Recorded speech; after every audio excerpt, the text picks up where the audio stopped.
هنعمل النهارده مع بعض الكنافه الساده. لو الكنافه ما بتظبطش معاكي لازم تشوفي الفيديو ده، من بعد الفيديو ده هتكوني استاذه فيها. الكنافه الساده بتاعت اجدادنا بتاعت زمان احلى واجمل واطعم كنافه، سهله واقتصاديه ومش مكلفه خالص وبدون مكسرات ولا اي حشوات. اول حاجه كده معايا نص كيلو من الكنافه، وكنت حطاه في الفريزر كده لما يتجمد تماما، وبعد كده بطلعه من الفريزر وابدا اكسره وافتفته كده خالص زي ما انتم شايفين. طبعا ممكن تعمليه في الكبه وممكن تعمليه على ايدك، هو سهل خالص. فتفتها بقى كلها بالشكل ده، هركنها بقى على جنب وتعالوا نعمل الشربات بتاعها. معايا كده كوبايتين من السكر، عليهم كوبايه من الميه، هحط عليهم نص عصرة ليمونة، وهحط عليهم كيس فانيليا او نص معلقة صغيرة فانيليا سايلة.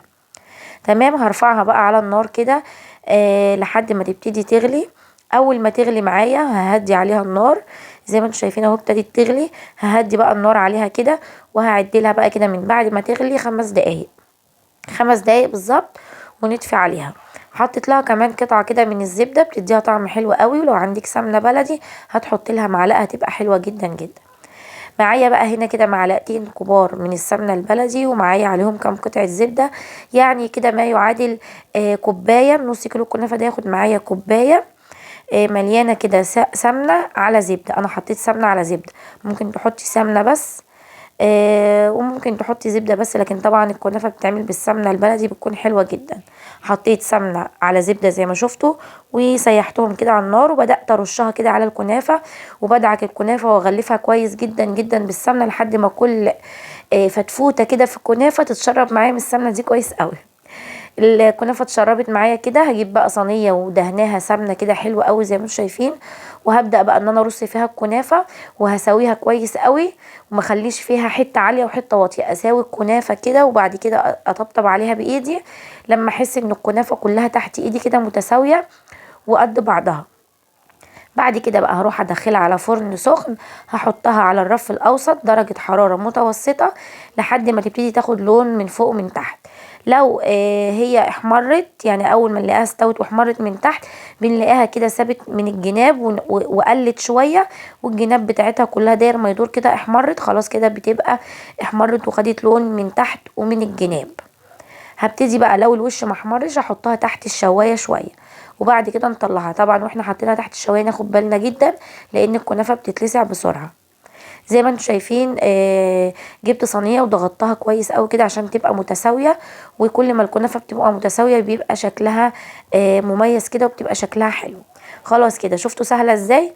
هنا بقى كنت دخلتها الفرن، وبعد ما استوت وخدت لون معايا طلعتها كده.